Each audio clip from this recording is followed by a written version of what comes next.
nothing is really happening in gold and silver, right? Wrong. There's a sector in the equity markets that nobody's paying attention to that just flashed a major bullish signal for silver on the fundamental level. You need to know about this if you are a silver bull. Let's get right into it. Welcome to Hot Trades of the Day, your show for swing trading ideas for the coming days, weeks, and month. Welcome to Hot Trades of the Day. My name is Daniel Helmy. Well, not much happening when we look at gold and silver on the first glance. This is silver spot you see right here, and yeah, nothing is really happening, but under the hood, there's some positive developments. We are making higher lows. We have never even come close to touching the lows from mid-July, so that is positive. Also confirming again that we broke this downtrend channel, but overall, nothing has changed. Nothing has really happened. Silver will go as gold goes, so let's take a quick look at gold. Well, we already talked about the triple bottom on the daily that developed.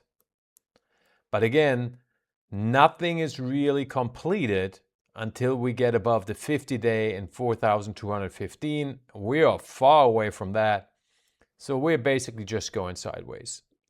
Overall, as I told you before, in gold, and this is then important for silver, the technical situation has improved slightly. We have broken and confirmed this break of the downtrend that has been in place since the beginning of March. That is very significant. We have seen higher lows, this triple bottom scenario where the third bottom is higher than the second one. If we go by intraday, then we actually have an ideal scenario where, you know what, I'm gonna move this so you guys see this even better. Where this third bottom now is even higher, but only on intraday, than the previous ones. However, man, look at the RSI. We just have no buying dynamic. And that's the same situation that we have with silver. However, contrary to gold, there is something happening in silver in a very different sector that is really bullish for silver. So let's jump into it. This sector is the solar sector. As you know, solar is the #1 industrial use case for silver. What you see here is the ETF TAN TON, the big silver miner ETF, solar stock ETF, pardon me. And as you can see, yesterday we broke the downtrends. Doesn't matter if you draw in this downtrend here, which I prefer, from the end of May, so that's significant. That's over 2 months of downtrend finish. Or if you choose this downtrend, either one, what you can see here, both of them broken, not confirmed. We're still below the 200-day, the golden line. We're still below the 50, which is trending down. And that is the reason why nobody's talking about this yet. But this just happened yesterday. And if the sentiment for solar changes, that will inevitably lead to silver. Now, if you watched my previous videos on oil, you know I've been bullish on solar. As a matter of fact, I gave you First Solar I want to say here. Was that the breakout or here? Let's say here. So 2 weeks ago, three weeks ago. No, we were at 111. So it must have been here. Yeah. So here I talked about First Solar and I told you, hey, pay attention to First Solar. It's breaking the downtrend. Well, I'm not your financial advisor, but if you saw the video and you said, you know what, I'm going to take this trade. This makes a lot of sense what Daniel said. Whoop! Well, you're sitting on a nice 15% gain in about 10 days. Feel free to send all the champagne bottles to Ed Schnitzel Guy, Germany. I'm sure it'll arrive at my place. Fantastic. If you took the gains, congratulations. But this is not about me just showing off how great all my recommendations. I got plenty of things wrong in the market. Everybody does. I just want to show you something is happening in the solar sector. And if you missed the oil videos, again, first off, hit the subscribe button so that doesn't happen again. Second, what's the reason behind it? Well, within the oil videos, I told you one of the consequences of the Iran war and the problems with the Strait of Hormuz and a new shift, this is really important, new shift of the power dynamics in the Middle East, where, yes, Saudi Arabia and the Emirates, they can build all the pipelines they want. If Iran can reach them through their proxies or directly with drone attacks, it doesn't matter if they have pipelines or new harbors. There's a risk premium that's going to get put into the oil price, and more importantly, on a geopolitical level, more and more countries will react to this scenario and to the foreign policy of the US in 2026 and say, we need to make ourselves independent of Middle Eastern oil and US oil.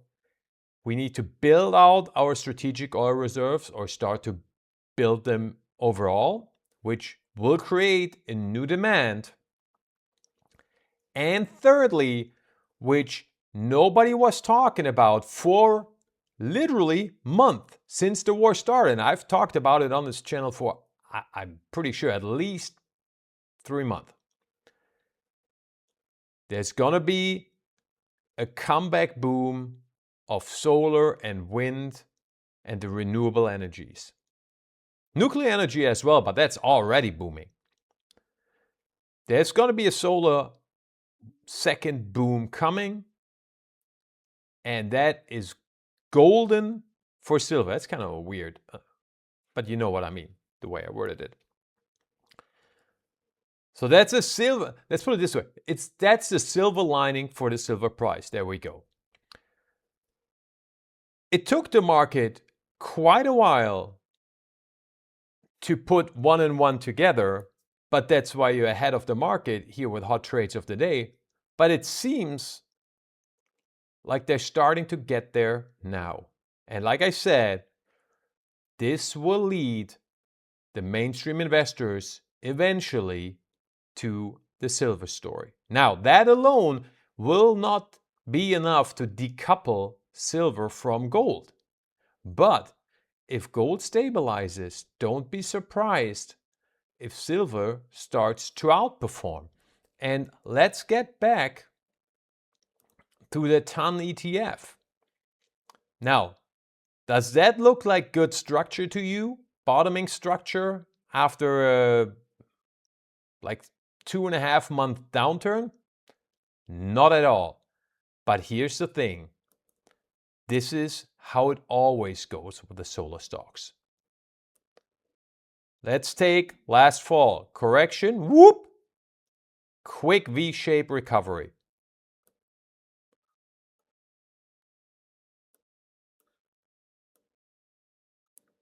(2025, 2024), after the long bear market, that actually goes even further back, goes to 2023. Look at this. Whoop! Quick V-shaped recovery, never came down. No double bottom, no W formation, nothing. This is how the solar sector, who has a high short interest, always, not always, nothing is always, but you get my point, how it usually acts. Quick, massive final sell-offs, V-shaped recoveries. Sell-off, V-shaped recovery. Sell-off, V-shaped recovery. Here, we can go back if you want. We see it here. Here we have sort of like a double bottom, but not really because we made lower lows. But you always see these sell-offs and then these bounces. Here we go again. That is very typical for the solar sector. So if you wait for more structure to form in the solar sector and the solar stocks, that rarely happens. It really goes like this. At some point, the selling stops, and then we get 1-2 signals, like the break of the downtrend, and we're off to party. Now, I'm not your financial advisor. I'm not saying you should buy all the solar stocks right now. As a matter of fact, not all of them look as good as First Solar, right?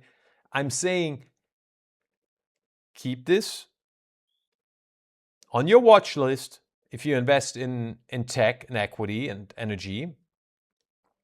But more importantly, keep this in the back of your mind.